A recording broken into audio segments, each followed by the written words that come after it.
अलाउद्दीन खिलजी के खिलाफ जो युद्ध हुआ है, उस युद्ध में लक्ष्मण सिंह के परिवार के 12 भाई और 7 पुत्र बलिदान हुए। एक दृष्टिकोण से पूरा परिवार ही बलिदान हुआ। अद्भुत बलिदान का जज्बा है, एक उद्दाम भावना है। उसके बिना यह संभव नहीं है। केसरिया बाना पहन करके अपने आप को होम देना, जलती हुई अग्नि के अंदर अपने आप को होम देना। एकलिंगनाथ की जय। जन जन उतारे आरती, धन्य देश महान, धन्य हिंदुस्तान। मंच के मध्य में विराजमान हम सभी के मार्गदर्शक, प्रेरक, राष्ट्रवादी विचारक, प्रखर वक्ता और माई एड़ा पूजन, मेवाड़ की गौरव गाथा, जन जन के महावीर, मेरो तो गिरधर गोपाल, ऐसी 25 से अधिक पुस्तकों के लेखक आदरणीय ओमजी वैसा विराजमान हैं, जिनका आज हमें उद्बोधन प्राप्त होगा। हिंदू भूमे सुरक्षार्थ केशवेन विनिर्मितम् यं संघपोषितं येन गुरुं तं प्रणमाम्यहम्।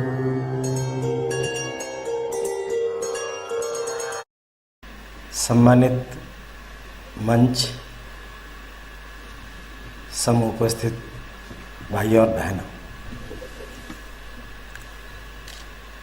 2 वर्ष बीत गए कोरोना के कारण।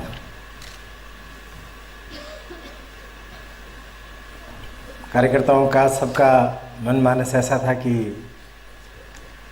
एक प्रकट कार्यक्रम होना चाहिए।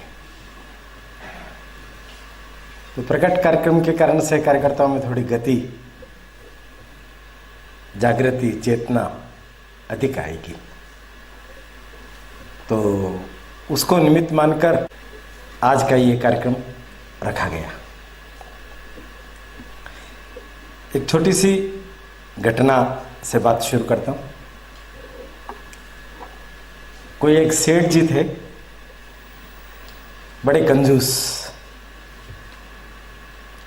अपने घर में हर चीज पर उनका प्रतिबंध था, कंजूसी रखते थे। तो रोटी बन रही है जैसे घर में, तो रोटी पर घी लगाना है, तो वो प्रतिबंधित था। पर उन्होंने कहा घी लगाना है, लुखी रोटी अपन नहीं खाएंगे। कैसे खाएंगे? तो उनके पास एक कांच का जार था, उसमें घी भरा हुआ था। इसके रोटी चपड़ लो और खाओ। तो रोज घी की रोटी सब घर वाले खाते थे। योग ऐसा बना, एक दिन उनको कहीं बाहर जाना पड़ गया। तो वो जो जार था वो अपनी अलमारी में रखते थे, उसके ताला लगा के रखते थे। तो वो चले गए। अब वापस आए और आकर के और भोजन का उपक्रम हुआ, रोटी के लिए घी मांगा गया, तो ताला खोल करके दिया। फिर उन्होंने पूछा, अरे यार मैं चला गया था, तो पीछे आप लोगों ने फिर रोटी का कैसे किया? तो उन्होंने कहा कुछ नहीं, हमने ये जो आपके अलमारी का हैंडल है उस पर लगा करके और खा लिया। और वो गुस्से में आ गए, हरामखोरो, खाने की इतनी भयंकर आदत पड़ गई है, एक दिन बिना घी के नहीं खा सकते, रह सकते थे क्या? बिना घी के ही रह रहे हैं। अब देखिए, हमारा जो इतिहास लिखा गया, इतिहास जो लिखा गया वो जिन लोगों के द्वारा लिखा गया, उन लोगों ने हम लोगों को यही कहा कि जार में रोटी चौपड़ दी गई है, अब आप रोटी खाओ, घी मत लगाओ।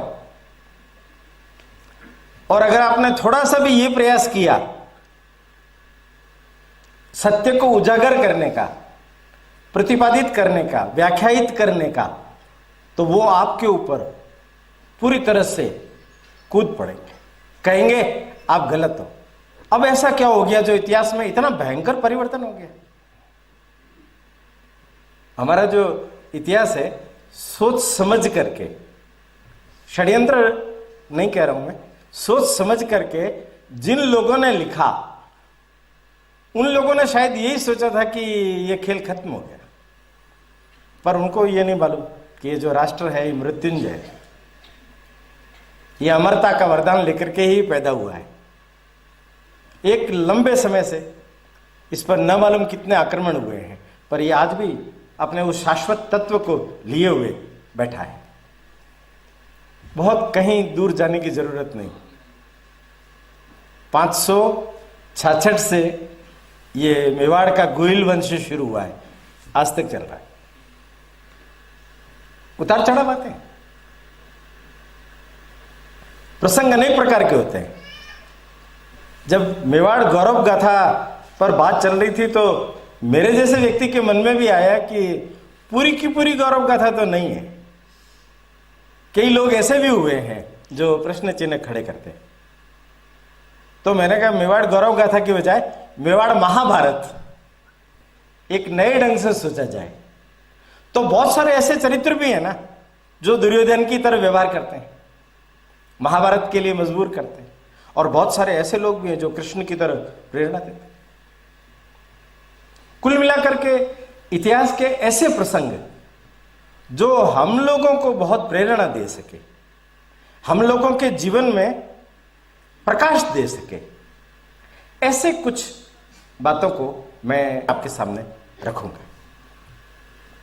5 बिंदु है। इन 5 बिंदुओं में आप सारी बातों को समझने का और याद रखने का प्रयास करें। पहला बिंदु, एकलिंगनाथ की जय। एकलिंग के दीवान। आप देखिए, पूरे भारतवर्ष में शायद ये एक मेवाड़ ऐसा है कि जहां के महाराणा, महारावल, राजा, अधिपति वो स्वयं को मेवाड़ का अधिपति नहीं मानते। मेवाड़ के अधिपति कौन है? एकलिंगनाथ। हम तो उनके दीवान हैं। हमारी भारतीय संकल्पना, हमारी हिंदू संकल्पना, उसको मूर्त रूप दिया यहां के विचारकों ने, और उसके अनुरूप पीढ़ी दर पीढ़ी ये परंपरा चलती आई। ये लंबा चलने के पीछे का एक बड़ा कारण यह भी है कि उनकी दृष्टि एकलिंग को अधिपति मानने की थी। आगे व्याख्या करूंगा थोड़ी। एकलिंग का दीवान, पहला। दूसरा बिंदु, हिंदुआ सूरज से पहले मेवाड़ में 2 लोग ऐसे हुए हैं, कुंभा और सांगा, जिन्होंने इस मेवाड़ को हिंदुआ सूरज के रूप में पूरे देश का केंद्र बिंदु बना दिया। पर अगर आप उससे पहले देखेंगे कि किन लोगों ने नींव बनकर के इस अधिष्ठान को मजबूत किया, तो यहां पहले महारावल, बप्पा रावल के बाद रावल शाखा चलती थी। तो एक रणसिंह करके महारावल हुए, उनकी 2 संतानें हुई, उनसे शाखा विभक्त हो गई, एक रावल शाखा, एक राणा शाखा। तो राणा शाखा माने शिशोदा, शिशोदा नाथद्वारा के पास, वहां से शिशोदिया। मूल में यह वंश गुहिल है, गुहिल से गुहिलोत, पर शिशोदियाओं से, शिशोदा से शिशोदिया, और उससे इस वंश की परंपरा को और अधिक गौरव प्राप्त हुआ। तो राणा की जय जय। राणा ने खोए हुए चित्तौड़ को फिर से प्राप्त किया, और वहां से राणा ने इस परंपरा को कहां तक पहुंचाया वो आज तक हम देख ही रहे। तो दूसरा बिंदु राणा की जय जय, और तीसरा बिंदु हिंदुआ सूरज। चौथा बिंदु थोड़ा विस्तृत होगा, और वो इसलिए विस्तृत होगा कि उस बिंदु के अंतर्गत आने वाले जितने भी पात्र हैं उन लोगों ने एक नया उदाहरण रच दिया, मर्यादा का नया रूप। माने जिन्होंने अपने जीवन को इस तरीके से जिया कि उनको आज तक हम प्रेरणादायी मान करके याद कर रहे हैं, प्रेरणा ले रहे हैं, उनके अनुरूप आचरण कर रहे हैं। मैंने आचरण की जिन्होंने प्रेरणा दी, एक नया इतिहास रचा, तो मर्यादा का नया रूप और अंतिम बिंदु चेतावनी, ये मेवाड़ है। ये अपने आप में एक उस विषय वस्तु की चेतावनी दुनिया भर को देता है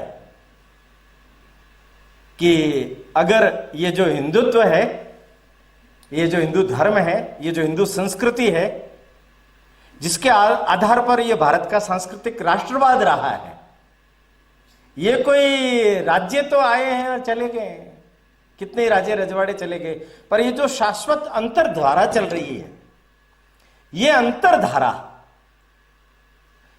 जो पूरे विश्व को एक नूतन दृष्टि दे सकती है।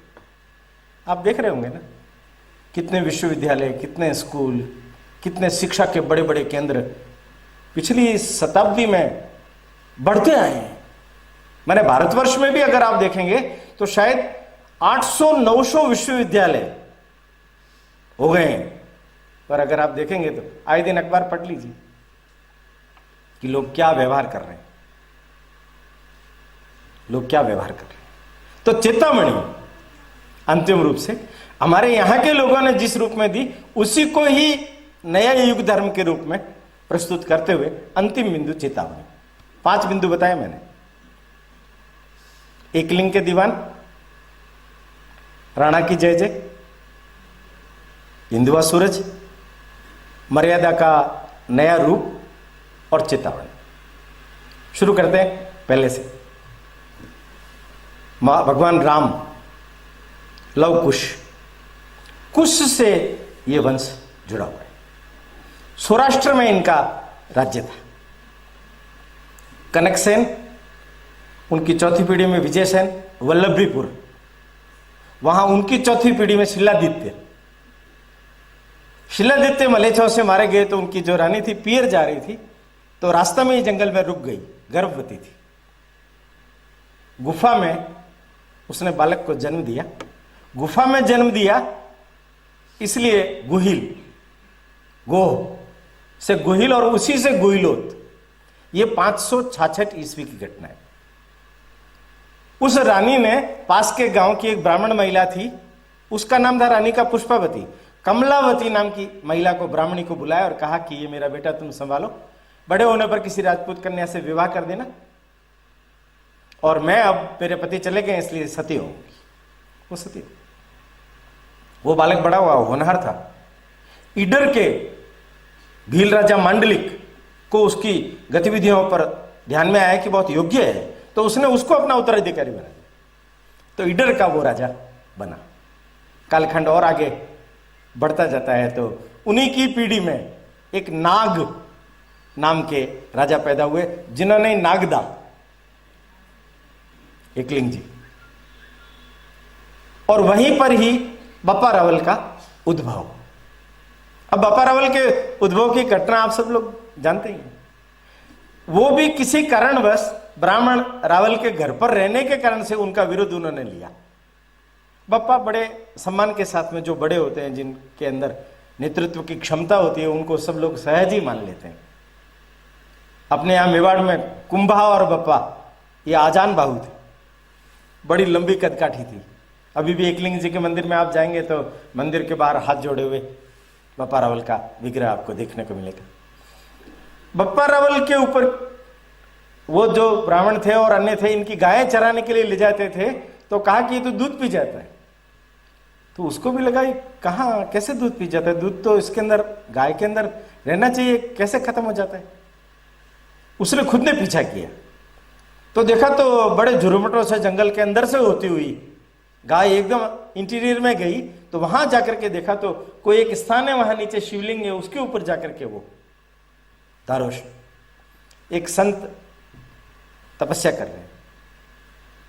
प्रणाम किया, उन्होंने बताया कैसे आना हुआ, तो बताया उनका कुछ नहीं, तुम्हें लाने का ही उपक्रम था, और ये गाय तो एकलिंग नाथ का अभिषेक कर रही है।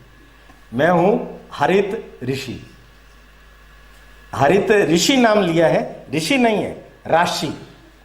हरित राशि, लकुलिस संप्रदाय है, उसमें शिव की उपासना 4 मुंह वाले शिव होते हैं, उनसे की जाती है पूरे देश भर में। और इस संप्रदाय की सबसे बड़ी विशेषता यह है कि जैसे गोरख संप्रदाय के, नाथ संप्रदाय के लोगों ने पूरे देश भर में विदेशी आक्रांताओं के विरुद्ध सशस्त्र अभियान छेड़ा, ऐसा ही इनका। खास तौर पर ये गुजरात, पंजाब, ये पाकिस्तान का सारा सिंध वगैरह का हिस्सा, इन सब में इन्होंने मंदिरों की स्थापना करके उसके साथ साथ लोगों को जागृत करके उन्हें शस्त्र दे करके, और इन लोगों को इस प्रकार की विद्या भी मालूम थी। अगर आप लोगों में से जो लोग एकलिंग जी के हैं वो तो जानते हैं, इंद्र सरोवर के पीछे अभी भी पुरानी ऐसी भटियां बनी हुई है जहां स्वर्ण निर्मित होता था। आर्य ऋषि वैज्ञानिक थे, वो स्वर्ण निर्माण की विधि जानते थे, और उन्हीं में से उन्होंने धन किया, उसी में से शस्त्र इकट्ठे किए, शस्त्र बनवाए, सेना खड़ी की। चित्तौड़ जो था वो चित्रांगद मौर्य के पास था, बापा रावल ने वहां अटैक करके उसको प्राप्त किया। 734 ईस्वी में बापा रावल ने। अब आप देखिए यहां से वो दृष्टि प्राप्त हो रही है कि जहां एक लिंग के दीवान, उसने कहा मैं राजा नहीं बनूंगा, तो कौन राजा? तो एक लिंगनाथ, मैं तो उनका दीवान हूं, वो मुझे जैसा कहेंगे, जो मुझे जैसा करवाएंगे वैसा करूंगा। हमारे यहां प्राचीन, ज्यादा विषय लंबा नहीं होगा पर थोड़ा सा ध्यान में करना जरूरी है, राजा लोग अपने आप को सर्वे सर्वा मानते हैं, हम ही हैं सब कुछ। तब जो राजगुरु होता है वो पलाश का दंड लेकर के उनके पास में आता है और उनकी पीठ पर 3 बार मारता है, धर्म दंड्योष्मी, धर्म दंड्योष्मी, धर्म दंड्योष्मी। धर्म है वो दंड है तुम्हारे ऊपर, तुम उससे ऊपर नहीं हो, उस धर्म दंड के अंतर्गत ही तुम्हें अपना राज्य चलाना है। धर्म राज्य विडंबना है भारत की, धर्म निरपेक्ष राज्य हो गया, धर्म निरपेक्ष, धर्म सापेक्ष राज्य, धर्मानुकूल राज्य, धर्म के अनुसार चलने वाले लोग हैं हम। धर्म माने एक संविधान परंपरा है, यूं समझिए आप। किस प्रकार का व्यवहार करना है, अब ज्यादा लंबा नहीं करता हूं मैं, आप विषय समझते हैं। तो एकलिंग का दीवान का अर्थ यही है कि ये जो राज्य चलेगा ये धर्मानुसार चलेगा। यहां सब लोगों को अपना आचरण उत्कृष्टतम स्तर पर ले जाना है, सामान्य नहीं। आपने सोच लिया राजा सब कुछ करेगा, जैसे अंग्रेजों के जमाने में हमारे को सिखा दिया राजा सब कुछ करेगा, आज भी हम उसी को भोग रहे हैं, राजा सब कुछ करेगा। क्यों? हमारी जिम्मेदारी नहीं? चिकित्सालय की, शिक्षालय की, धर्मालय की किसकी जिम्मेदारी है? सब जिम्मेदारी हमारी है। समाज अगर अपनी जिम्मेदारी से विमुख हो जाएगा, मुकर जाएगा, पीछे हट जाएगा, लोग पीछे हट जाएंगे केवल इन लोगों के भरोसे छोड़ करके, जिन लोगों की योग्यता 0, माफ करना मैं थोड़ा सा कड़वा बोल रहा हूं, जिनकी कोई योग्यता ही नहीं है, पात्रता ही नहीं है, उनके हाथों में हमने अपना नेतृत्व सौंप करके एक प्रकार से निश्चिंत होकर के बैठ गए, तो उचित नहीं ना, उचित नहीं ना। इसलिए ये जागृत समाज का लक्षण, आज मेवाड़ का कीनोट में बोलूंगा तो यही बोलूंगा, मर्यादा का नया रूप का अर्थ यही है कि हर व्यक्ति को जगना होगा और हर व्यक्ति को लगना होगा। केवल जगने से काम नहीं चलेगा, केवल बात से भी काम नहीं चलेगा, करके दिखाना पड़ेगा। बापा रावल काबुल कंधार तक गए, क्या लेना देना था उनका? गौरी गजनी, ये विदेशी आक्रांता थे, दाहर सैन को हराया, वहां जौहर हुआ, उनकी पुत्रियां सूर्य परिमाल, उन्होंने प्रतिशोध लिया, मोहम्मद बिन कासिम मारा गया 712 में। उसके बाद उनके परिवार के लोग मेवाड़ में आए हैं, उन्होंने सूचना दी, तो हरित ऋषि ने कहा कि वहां चलना पड़ेगा। ये रावलपिंडी, बापा रावल के करे रावलपिंडी, और ये पहला व्यक्ति है जिन्होंने मुस्लिम कन्याओं से विवाह किया और उससे उनकी जो संतानें हुई 130 नवसेरा पठान कहलाई। वो चित्तौड़ में कई लंबे समय तक आती रही। ये पहला व्यक्ति है जिसने परावर्तन के लिए जो लोग जोर जबरदस्ती मुसलमान बना दिए गए थे, उनको हिंदू बनाने का काम इस व्यक्ति ने किया। रावलपिंडी में धर्माचार्यों का एकत्रीकरण किया, बौद्ध लोगों को एकत्रित किया, और उसके बाद में देवल स्मृति वो बनी। ये परावर्तन का भारतवर्ष के अंदर काम करने वाला पहला व्यक्ति है। ये संस्थापक भी कह सकते हैं हम, जिसने ये सोचा हिंदू कभी पतित नहीं होता, न हिंदू पतितो भवेत्, हिंदू कभी पतित नहीं होता। उसी के आधार पर तो कहा ना, सावरकर जब कारावास में थे वहां, तो उन्होंने कहा कि तुम इसको बोल करके ओम नमः शिवाय बोल दो, चने को लेकर के, तो ये शुद्ध हो जाएंगे, और मुसलमान को कह दो तुम भी खाओगे तो हिंदू हो जाओगे। ये दृष्टि है ना, हम जब दृष्टि देंगे तो ही तो दृष्टि बनेगी। और हम वही ऊंच नीच, छुआछूत, भेद, पतित, चला गया, धर्म से बाहर हो गया, इन्हीं विचारों को लेकर के चलेंगे तो समाज का उद्धार नहीं होगा ना। ये वापस आए, देखिए वृत्ति कैसी थी। 734 के बाद 753 में इन्होंने चित्तौड़ अपने पुत्र को सौंप करके और संन्यास ले। अभी आप जाएंगे तो राज्य सरकार ने भी एक अच्छा स्मारक बनाया है, बप्पा रावल, एकलिंग जिससे 3 किलोमीटर दूर आगे स्थान है। पुराना मंदिर बना हुआ है जहां बप्पा रावल और हरित राशि की प्रतिमा भी है शिवलिंग के साथ। इनका वहीं देहावसान हुआ, शिव में विलीन हो गए। इनके पुत्र खुमान, उनका भी बड़ा ही ऐसा ही नाम है। उन्होंने भी ललितादित्य वगैरह उन लोगों के साथ मिलकर के काबुल कंधार तक,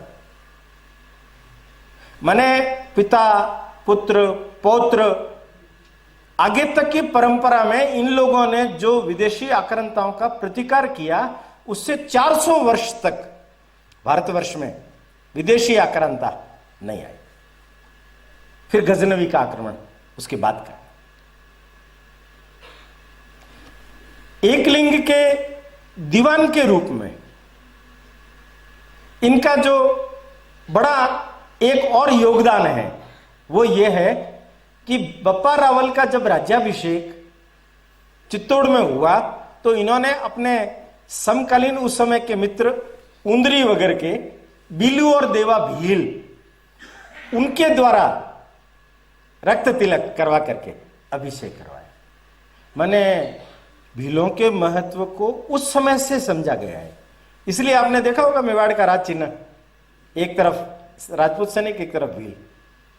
माने कारण क्या है, ये सारा क्षेत्र जनजाति है ना, तो हर जनजाति का भी सदुपयोग इस देश कार्य के लिए, समाज कार्य के लिए होना चाहिए। इसलिए उन्होंने बिल्लू देवा भील, उंदरी के थे ये, पई उंदरी यहाँ के रहने वाले, उनसे करवाया। और उसके बाद तो अमर सिंह द्वितीय तक शायद ये परंपरा चलती रही है कि राज्याभिषेक का पहला लाल तिलक भील ही करेगा। आगे हम देखते ही हैं कि किस प्रकार का योगदान उन लोगों का रहा है। तो एकलिंग के दीवान के रूप में यह वंश परंपरा आगे बढ़ती है। और अगर आपने महत्वपूर्ण घटनाक्रम की ओर ध्यान दिया हो तो समर सिंह और समर सिंह के बाद रतन सिंह, रतन सिंह की रानी पद्मिनी, सीधा जंप लगा रहा हूं, 1303, 1302 में रतन सिंह महारावल बने। रतन सिंह गोद लिए हुए व्यक्ति, ये शिशोदा से आए। शिशोदा के लक्ष्मण सिंह उनके ये भाई है। देखिए आप, ये जो शिशोदा है ना, इसका गुणगान करना अत्यंत आवश्यक है। क्यों? ये जो अलाउद्दीन खिलजी के खिलाफ जो युद्ध हुआ है, उस युद्ध में लक्ष्मण सिंह के परिवार के 12 भाई और 7 पुत्र बलिदान। एक दृष्टिकोण से पूरा परिवार ही बलिदान हो। सबसे छोटा भाई बचा अजय सिंह, सबसे छोटा। उससे बड़ा भाई था हरि सिंह, उनका लड़का हमीर। कथानक बड़ा स्पेशल है। हरि सिंह शिकार खेलने गया, एक बड़ी तेजोमय युवती दिखाई दी उनको। उनके खेत में शिकार को ढूंढने के लिए जा रहा था, उसने रोक दिया और उनके सूअर को मार करके खुद ले आई। उनको लगा वो बड़ी ताकतवर महिला है। और बाद में शाम के समय लौटते समय में उसके रस्सी से उनके जो घोड़े बीच में आ रहे थे, उनके रास्ते में उनके भैंसें वगैरह सब जो घर की तरफ जा रही थी, तो उनको रस्सी से बांध करके घोड़ों को पटक दिया। तब इसके मन में आया क्या, इस लड़की का पता किया जाए कौन है, इससे विवाह होगा तो संतान बहुत ही तेजस्वी होगी। पता किया, वो उनवा गांव के चंदाने राजपूत की लड़की देवी थी। हरि सिंह ने वहां विवाह किया, उसको वहीं रखा, उससे संतान हुई अमीर। 1300 में अमीर का जन्म। पद्मिनी की कथा तो आप सब लोगों ने सुनी है। अलाउद्दीन खिलजी आए, 6 महीने तक घेरा डाला है, छल के बहाने रतन सिंह को कैद किया। छल का बदला छल से पद्मिनी ने गोरा बादल को बुलाया। पद्मिनी आ रही है, झूठा प्रचारित किया, डोला भेजा गया, 700 डोले सजाए, कहार सैनिक सब, और वो वहां पहुंचे, रतन सिंह को छुड़ाया और युद्ध में वो सब लोग मारे गए। गोरा और बादल, बादल छोटी उम्र में, गोरा उनका चाचा, उनका बलिदान हुआ। चित्तौड़ के बस स्टैंड के ठीक सामने नदी के किनारे किनारे रोड जाता है, भोई खेड़ा, अभी भी उस समय के अवशेष है युद्ध के, अभी भी वहां उनका गोरा बादल का बलिदान, अभी भी उनकी छतरियां वहां बनी हुई। पद्मिनी ने 16,000 क्षत्राणियों के साथ जौहर किया। यह चित्तौड़ का पहला जौहर है। और रतन सिंह और लक्ष्मण सिंह के परिवार के सारे लोगों ने साका करते हुए अलाउद्दीन खिलजी के खिलाफ अपने सब लोगों ने अपना बलिदान दे दिया। एक दृष्टि थी उस समय जौहर और साका की, क्योंकि दूसरा विकल्प नहीं था, दूसरा विकल्प नहीं था। इसलिए शत्रुओं के हाथ में आने की तुलना में अपने जीवन को समाप्त कर देना ज्यादा अच्छा है। इसलिए उसमें से ये जौहर और ये साका ये पैदा हुए। हालांकि अद्भुत बलिदान का जज्बा है, ये एक उद्दाम भावना है, उसके बिना यह संभव नहीं है। केसरिया बाना पहन करके अपने आप को होम देना, जलती हुई अग्नि के अंदर अपने आप को होम देना, ये बहुत कठिन काम, पर उन्होंने किया। और शिशोदा का ये जो परिवार है, इस परिवार में एक भाई कुंभकर्ण ये उत्तराखंड की ओर चले गए थे और बाद में अलग अलग गणराज्यों को इकट्ठा करके इनकी 34वीं पीढ़ी में पृथ्वी नारायण साहा पैदा हुए, जिन्होंने काठमांडू में नेपाल गणराज्य की स्थापना की, जो हिंदू राष्ट्र का।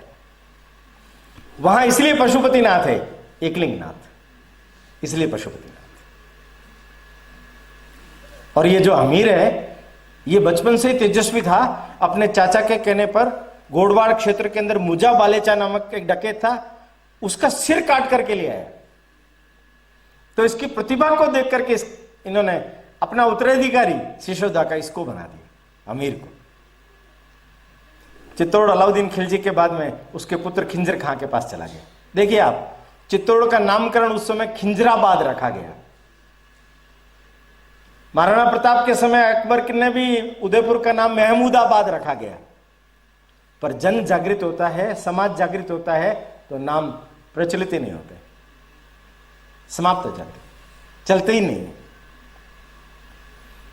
खिंजर खां ने अपने बाद जालोर के मालदेव को 1316 में अपना मातहत वहां नियुक्त कर दिया और वो चला गया दिल्ली। मालदेव लगभग 10 वर्ष तक 1326 तक चित्तौड़ में राज करता रहा। हमीर जब उत्तराधिकारी हुआ तो इनके अजय सिंह जी के पुत्र सज्जन सिंह और क्षेम सिंह ये चले गए थे दक्षिण में, ग्रीष्मेश्वर 12 ज्योतिर्लिंगों में से एक, उसके पास वेरुल करके स्थान है, वहां अलग अलग जगहों पर काम करते करते उनकी 18वीं पीढ़ी में छत्रपति शिवाजी महाराज पैदा हुए। मैंने देखिए आप, ये शिशोदा का मैंने कहा कि नाम लेना आवश्यक है। ये शिशोदा माने नेपाल, शिशोदा माने शिवाजी महाराज। शिशोदा मतलब अमीर, शिशोदा मतलब 12+7 19 लोगों का, एक ही परिवार के लोगों का बलिदान। और अमीर ने क्या किया? अमीर गए, निराश हो गए थे, चित्तौड़ कैसे प्राप्त करेंगे। ऐसा माना जा रहा है कि अपने जीवन लीला को समाप्त करने के लिए द्वारिका की ओर प्रस्थान किया। पर गुजरात के अंदर वो गए तो बीच में एक गांव आया खोड़, तो वहां मालूम पड़ा कि यहां कोई एक चारणी है जो चमत्कारी वचन बोलती है। तो इन्होंने कहा मिल के जाऊंगा। तो दूसरे दिन सवेरे दर्शन करने के लिए गए। बैठते ही उसने कहा निराश होने की जरूरत नहीं, जहां से आयो वापस चले जाओ।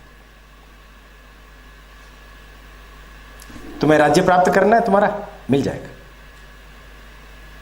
सेना नहीं है ना तुम्हारे पास, मेरा बेटा आएगा बारू 500 घोड़े लेकर के, तुम्हारी सेना निर्मित हो जाएगी।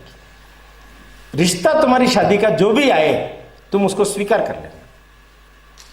ये तो समझकृत था, इतनी मन की बातें जानने वाली है, तो इसलिए विश्वास किया और आ गया वापस।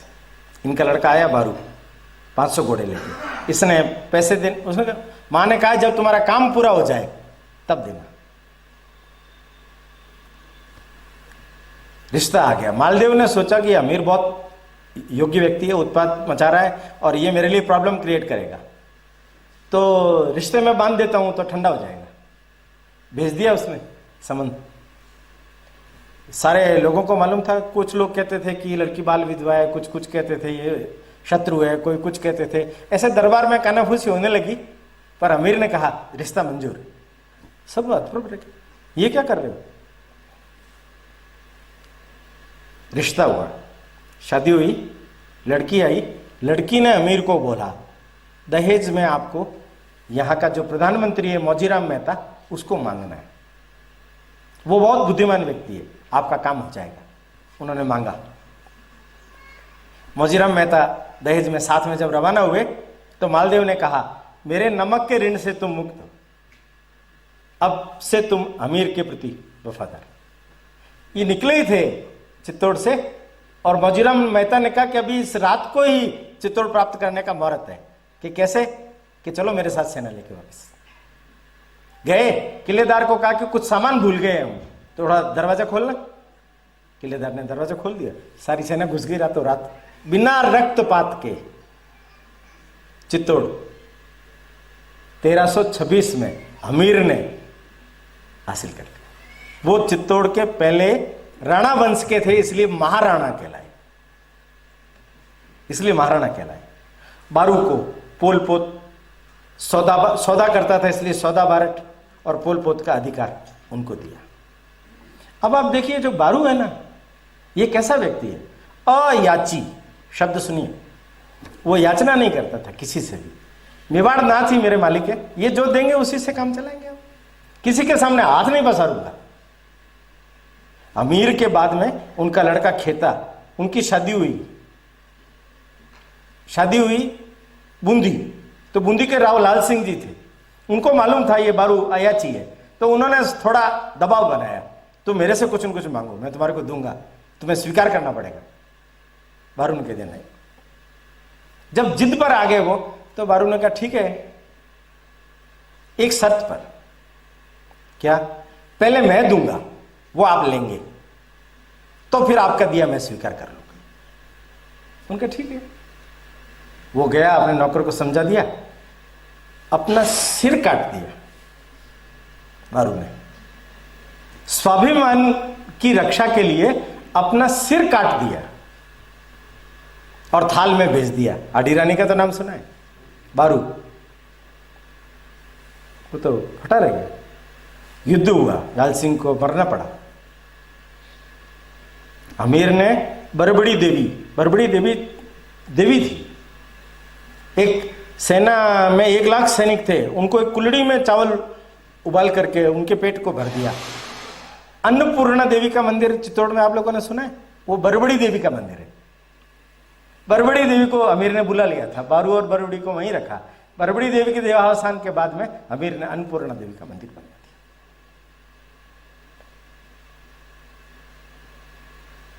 एक लिंग के दीवान, ये महाराणा से, अमीर से महाराणाओं की कथा शुरू हुई और अमीर का वर्चस्व जबरदस्त रहा। और अमीर के बाद अगर आप देखेंगे तो खेता, फिर लाखा। आप सोच सकते हो क्या, ये मेवाड़ जैसा छोटा सा राज्य, गया, काशी, क्या लेना देना है लेना देना। वहां जाकर के मुगलों के आतंक से उसको मुक्त कराया, चला करके। ये हमारी ड्यूटी है, हमारे तीर्थ स्थान है, हमारे तीर्थ स्थान है, तो उनको तो हमें मुक्त कराना पड़ेगा। तो उनके आतंक से उन मुक्ति प्राप्त कर। फिर जो लाखा है, इनके बारे में बड़ी एक विशेष घटना आप लोगों ने सुनी होगी। जोधपुर के राव, जोधपुर के जो जोधपुर जिन्होंने बसाया उनका नाम जोधा जी, उनके पिताजी रणमल, वो अपनी बहन हंसाबाई का विवाह का प्रस्ताव लेकर के आए लाखा के दरबार में। और लाखा जी का बड़ा लड़का था चुंडा, उसके लिए। तो लाखा जी ने हंसते हुए कहा, नारियल तो जवानों के लिए ही आते हैं, हम बूढ़ों को कौन पूछे। चुंडा जी को बात अखर गई, पिता के मन की इप्सित भावना को समझे और उन्होंने उसी क्षण निर्णय किया, ये नारियल अब मेरे लिए नहीं, आपके लिए ही। बात ऐसी हो गई। ऐसा कैसे होगा?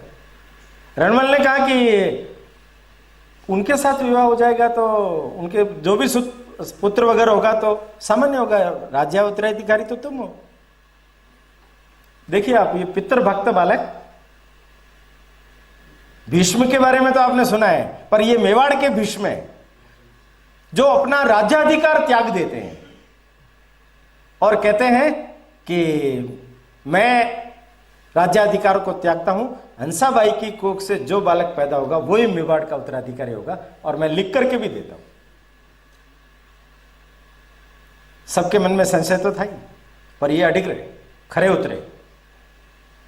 लाखा का देहावसान होने से पहले उनके पुत्र हुआ मोक्कल, और छोटी उम्र में ही मोक्कल का राज्याभिषेक चुंडा ने कर दिया और चुंडा उनके गार्जियन बना। रणमल को सुहाया नहीं, उन्होंने अपने कब्जे में करने के लिए हंसाबाई को भड़काया। तो हंसाबाई ने बुलाया चुंडा को और कहा कि हमारे लिए आज्ञा दीजिए, हम कहां जाएं। उनका, मैं आज्ञा देने वाला कौन, आज्ञा देने वाली तो आप है। कि नहीं, वो तो मैं सब समझती हूं। उनका, अगर ऐसी ही बात है तो मैं चला जाता हूं, किंतु मैं जा रहा हूं मेवाड़ छोड़ के, पर मेवाड़ माता को जब कभी भी आवश्यकता हो मैं तैयार हूं। मुझे आवाज लगाना, मैं नंगे पांव दौड़ा हुआ आऊंगा। और वो चला गया मांडू। पीछे का घटनाक्रम थोड़ा उल्टा घूमा। ये लाखा की उपपत्नी के पुत्र थे चाचा मेरा, उन्होंने धोखे से मोक्कल को मार दिया। एक महपाजी पवार थे, उन्होंने भी मार दिया। तो रणमल उस समय वहां नहीं थे, रणमल आए और उन्होंने उनको दंड दिया। पर मोक्कल के छोटे पुत्र कुंभा, तो उन्होंने कब्जा जब किया तो कुंभा की मां और कुंभा को यह विषय समझ में आ गया। तो कुंभा की मां ने, सौभाग्य देवी नाम था उनका, क्योंकि इनके भाई थे राघव देव, उनको भी भरी सभा में अंगरखा पहनाने के बारे में बाहें उसकी सील दी थी, हाथ डालते समय वो उलझ गए तो वहीं मार दिया। सबका प्रभाव समाप्त करने के लिए फिर चुंडा को वापस बुलाया। चुंडा आए, दुर्घटना में रणमल का स्वर्गवास हो गया, उनके सारे पुत्र भाग गए। उनका भी एक बहुत बड़ा इतिहास है। जोधपुर का सारा इतिहास अगर आप कभी पढ़ेंगे तो आपको ध्यान में आएगा कि अलग अलग पुत्रों ने पूरे जोधपुर मारवाड़ के अंदर कैसे राज्य खड़े किए। जोधा तो ज्येष्ठ पुत्र थे जिन्होंने जोधपुर बसाया, पर यहां मेवाड़ और मारवाड़ का थोड़ा संबंध, उसमें कटुता आई। पर चुंडा के वर्चस्व के कारण, चुंडा के त्याग के कारण मेवाड़ में चुंडावतों को हरावल में लड़ने का अधिकार दिया, और उनका जो भाला था उसको यह कहा गया कि चुंडावतों का जो भाला है उस पर जब तक साइन नहीं होंगे तो कोई भी राज निर्णय नहीं कहलाएगा। इतना उनको महत्व भी प्रदान किया। बाद में बेगू उनको जागीर दी गई, वहीं उनका चुंडा का स्वर्गवास हुआ। राणा की जय जय। समुद्रकर समिति का आभार व्यक्त करना चाहिए कि उन्होंने मुझे अवसर दिया कि मैं ऐसे स्वतंत्रता सेनानी, ऐसे लोगों के बारे में कुछ विषय वस्तु पढ़ करके, विद्यार्थी बन करके, अध्ययन करके आपके समक्ष रख सकूं। वैसे तो ये कहना नहीं चाहिए, पर अनुभव जो आता है मुझे, अध्ययन करने से नहीं होता है। जब तक आप उसके मर्म तक जाने की चेष्टा नहीं करते तब तक केवल तोते की तरह उद्भाषण हो सकता है। निकलना चाहिए। निकलता कब है? जब आप घुसते हो। तो पढ़ने की भी आदत लगनी चाहिए।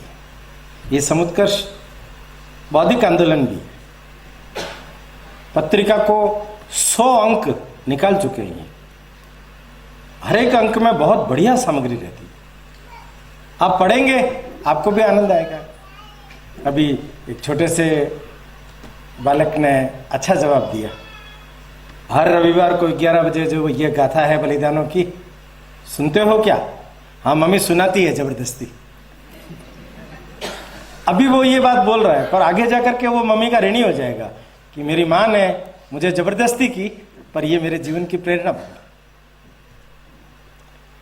चीजें बहुत छोटी होती है, आदत लगनी चाहिए। कहानी के माध्यम से अभी अपन इतिहास सुन रहे हैं, जल्दी अच्छा सुग्राह्य लगेगा। गट गट करके जैसे कोई नीचे उतर रहा हो अपने आप, वैसे लगेगा। पर इतिहास पढ़ने के लिए आपको पुस्तक दे दें तो जिनको नींद नहीं आती, गोली की जरूरत नहीं पड़ेगी, आराम से नींद आ जाएगी। तो पढ़ने की भी आदत लगे, फिर जो पढ़ा है, जो सुना है, उसको सुनाने की भी आदत लगे। तो धीरे धीरे ये जो चीजें हम जो सुन रहे हैं वो हमारे आचरण में, व्यवहार में आने लग जाएगी। तीसरा बिंदु, हिंदुआ सूरज। ये आप देखिए, ये विरुद्ध है, उपाधि है। और ये किनको मिली? तो कुंभा और सांगा को मिली। क्यों मिली? पूरा देश इनको हिंदुओं का सूरज इस रूप में देख रहा है। माने इनका कृतित्व, इनका व्यक्तित्व कितना बड़ा रहा होगा कि सारे देश भर के लोग इनकी तरफ ताक रहे हैं, देख रहे हैं। क्योंकि ये तो आर्यावर्त पूरा हिंदुत्व से मय है ना, पूरा देश देख रहा है। तो ये हिंदुओं के सूरज कैसे हुए? तो मैं अभी जो आपके सामने विषय रखूंगा, तो कोई इतिहास में उनकी विजय के कारण से वो बड़े हुए, ऐसे नहीं। उनके व्यवहार में, उनके आचरण में कैसी बातें थी। कुंभा, देवगढ़ के पास मदारिया, देवगढ़ मदारिया कहलाता है। ये मदारिया जो गांव है, वहां एक देवी का मंदिर है। उस मंदिर के पास इनकी मां आई हुई थी। तो प्रसव पीड़ा हुई तो भी पुत्र नहीं जन्म हो रहा था, क्योंकि बड़ा आजान बाहु भारी भरकम देह वाला था। तो घड़े फोड़े गए कुंभ, इसलिए नाम कुंभा, कुंभ से पड़ा। और वहाँ जन्म स्थान है।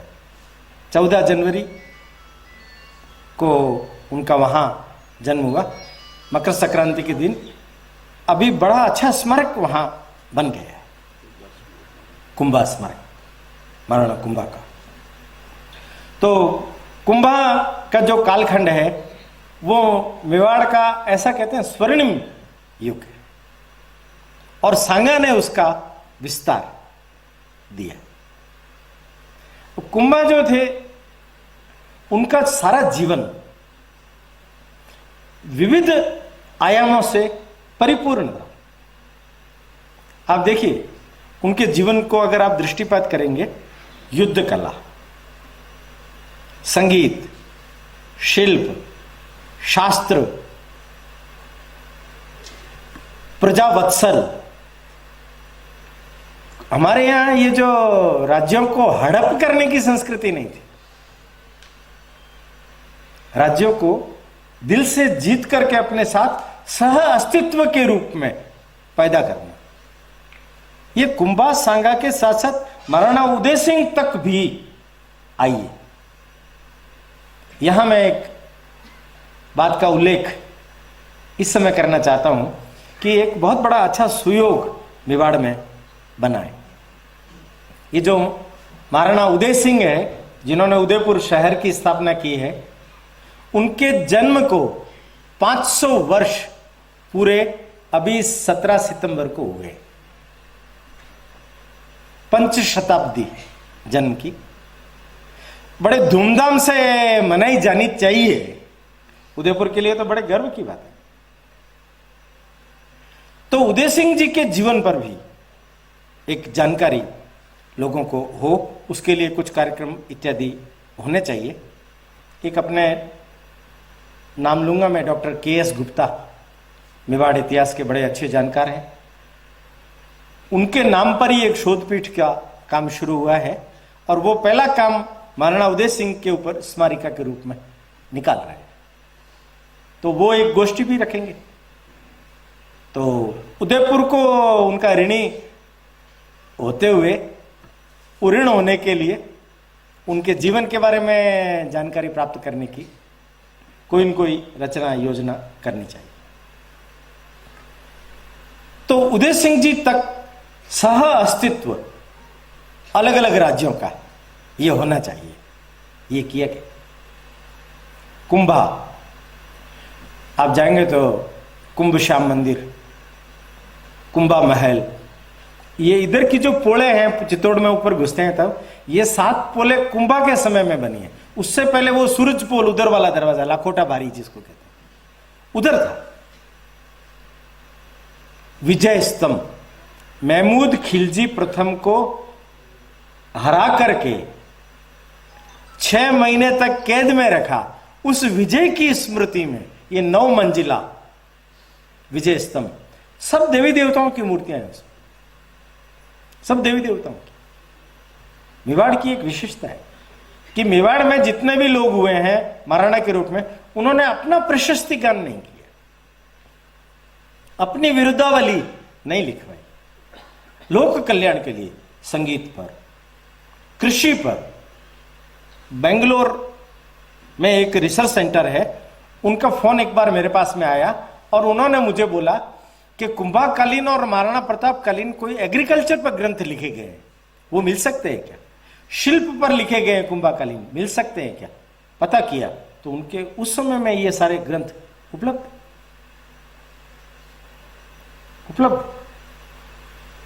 माने इन लोगों ने कितना समाजो उद्धारक कार्य किया। दिल्ली, मालवा, गुजरात, इनके सम्मिलित सैन्य को एक नहीं अनेक बार इन लोगों ने हराया, अनेक बार। और इतनी बड़ी प्रतिभा थी, इतनी बड़ी योग्यता थी, इतनी बड़ी क्षमता थी, जिसके कारण से उन्होंने मेवाड़ को उस समय में स्वर्णिम काल के रूप में पहुंचाया। इसलिए वो हिंदवा सूरज बने। कभी कभी घटनाएं जब मैं पढ़ता हूँ, बोलता हूँ, तो जैसा मैंने पहले ही बोला, महाभारत की तरह कुछ ट्विस्ट भी। कुंभा जैसा महान व्यक्ति, इनके पुत्र ने भगवान की पूजा करते समय में, ध्यान करते समय में हत्या कर दी। उदा, पितृहंता उदा, बचा नहीं वो, 5 साल रहा, बिजली गिर गई उसके ऊपर। मतलब निकृष्टता की पराकाष्ठा कैसे पहुंचती है, जब कोई भी व्यक्ति गिरता है तो कितना गिरता है। ये उदा न केवल अपने पिता की हत्या करके महाराणा बना, बल्कि मांडू के सुल्तान को जाकर के अपनी कन्या के साथ विवाह करने का प्रस्ताव भी रखा।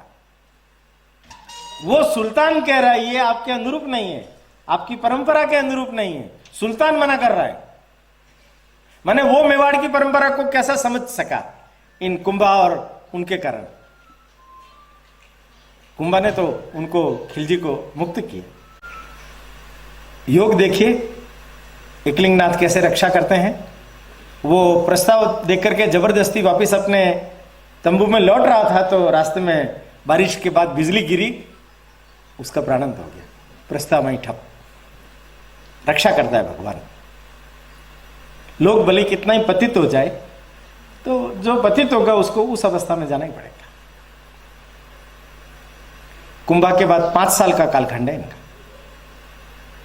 सामंतों ने एकत्रित होकर के एक मत से रायमल उनको मारना। रायमल का कालखंड लंबा है, पर रायमल के कालखंड के अंदर उनके जो 3 पुत्र हैं, यह भी एक घटनाक्रम थोड़ा सा सोचने और समझने का है। बड़ा लड़का है पृथ्वीराज, इसके बारे में भी अगर आप ढंग से देखेंगे तो उड़ना पृथ्वीराज है। घोड़ा इतना तेजी से चलाता था कि सवेरे गुजरात और शाम को राजस्थान के किस दूसरे छोर। उड़ना पृथ्वीराज। जयमल, घटना ज्यादा लंबी ना हो इसलिए मैं इन दोनों का केवल नामोल्लेख करके, और तीसरा लड़का है सांगा। तो राज्य का उत्तराधिकारी तो यही है, पर योग ऐसा बनता है कि कोई ज्योतिष से पूछा गया, आया गया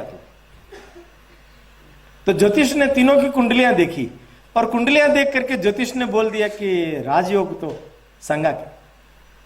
वहीं से वैमनस्य खड़ा हो गया। वहीं से वैमनस्य, भाइयों में मनमुटाव।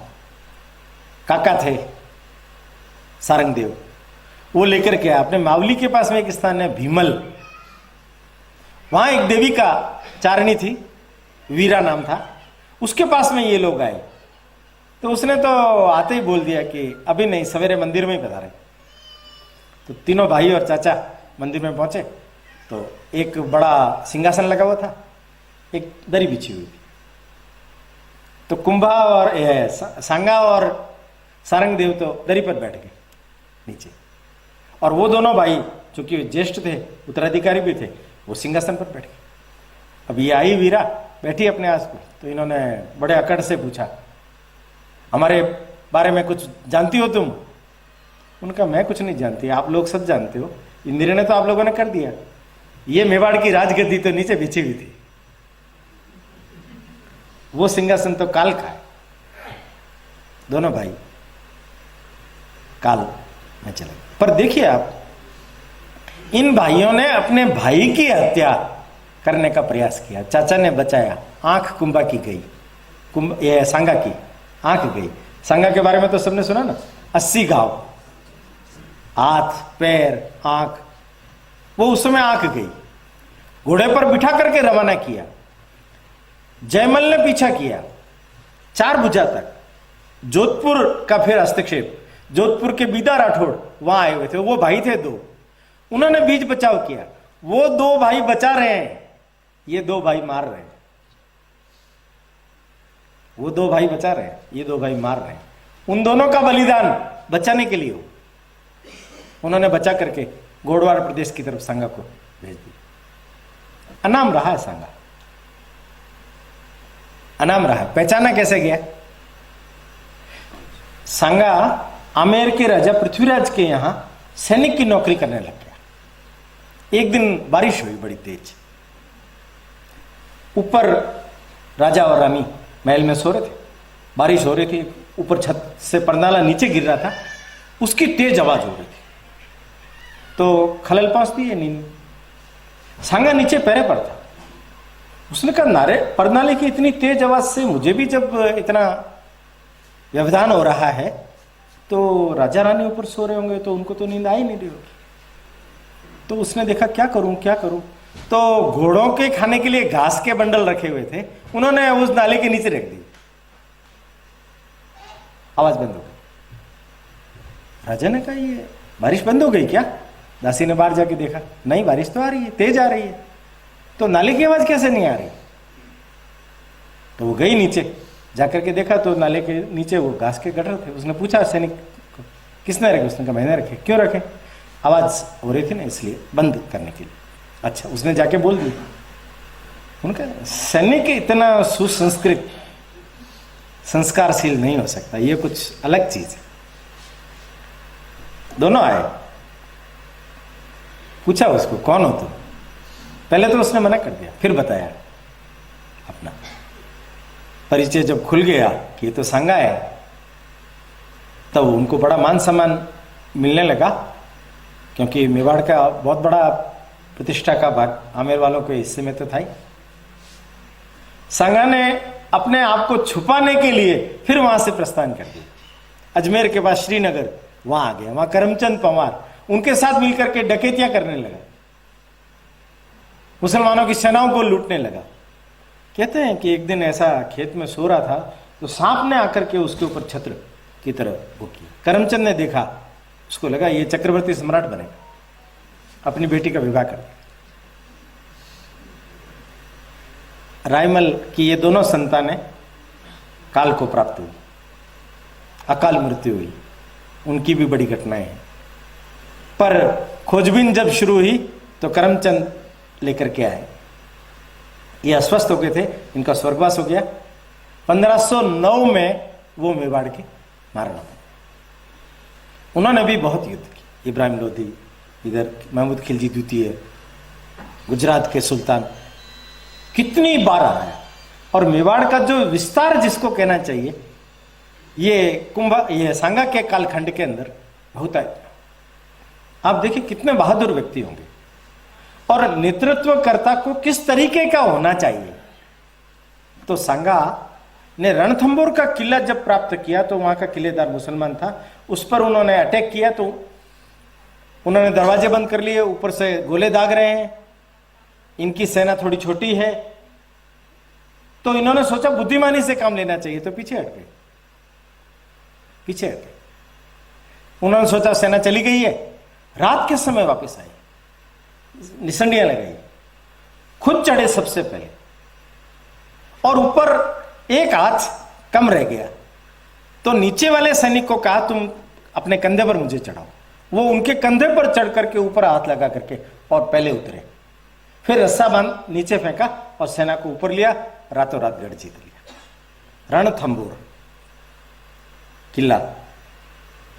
भामाशाह जो है ना, भामाशाह का नाम तो महाराणा प्रताप के साथ जुड़ा हुआ है, हम सब सुनते हैं। इनके पिताजी भारमल कावड़िया, उनको उसका किलेदार बनाया। कितना स्वामी व्यक्ति होगा, कितना राष्ट्रभक्त व्यक्ति होगा भारमल। भामाशाह के बारे में हम सुनते हैं, क्योंकि भामाशाह के अंदर और उनके भाई ताराचंद के अंदर जो संस्कार आए हैं वो पिता से आए। जैन थे, जैन मत, क्षत्रिय थे, जैन मत स्वीकार कर लिया तो जैन हो गए, कावड़िया। तो देखिए आप, एक बड़ी विचित्र बात बोलता हूं मैं। कर्मवती के समय जब सांगा ने पुत्रों में विवाद था तो कर्मवती की दोनों संतानों को, विक्रमादित्य और उदय सिंह को रणथंबोर भेज दिया और रतन सिंह को चित्तौड़ का उत्तराधिकारी बना दिया।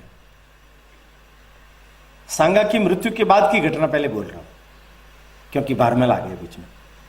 तो भारमल वहां के किलेदार थे, तो सांगा ने कहा था कि तुम्हारी जिम्मेदारी है इनको संभाल के रखने की।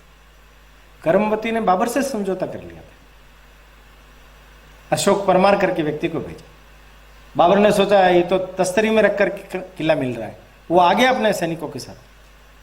पर भारमल कावड़िया जो किलेदार थे, उनको जब मालूम पड़ा कि रानी ने प्रस्ताव भेजा था, तो वो क्या बोलते हैं, वो कहते हैं कि किला लेना है तो युद्ध के मैदान में आ जाना, तब किला मिलेगा।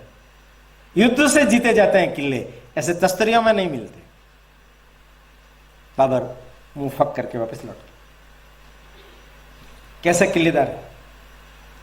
महाराणा उदय सिंह जी के समय में 1553 में ये पूरा परिवार मेवाड़ में आ गया था। चित्तौड़ में पाडन पोल पहली पोल है, उसके नीचे इस तरफ अगर आप जाएंगे तो अस्थिशाला बनी हुई है, वो इनके पहले महल थे। बाद में तो चित्तौड़ किले के ऊपर भामाशाह के महल बने हुए, बाद में ऊपर चले गए। उसी के सामने एक जाली महल है जहां प्रताप रहते थे।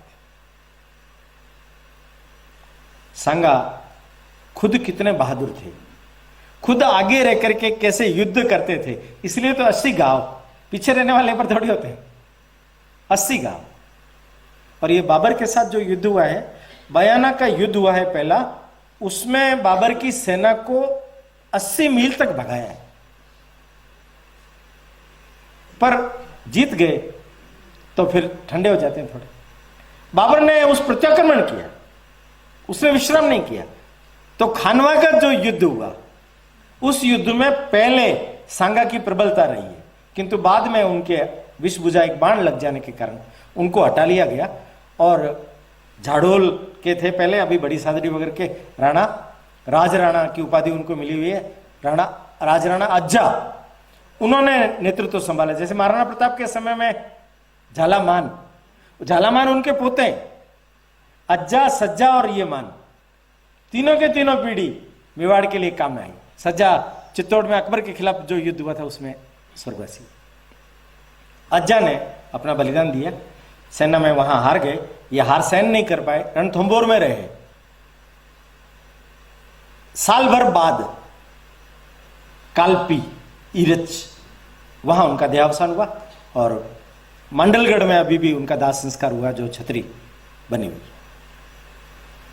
कुंभा और सांगा के समय में मेवाड़ स्वर्णिम युग के रूप में पूरे देश भर का नेतृत्व करता रहा, इसलिए हिंदवा सूरज इस नाम से वो लोग कहलाए।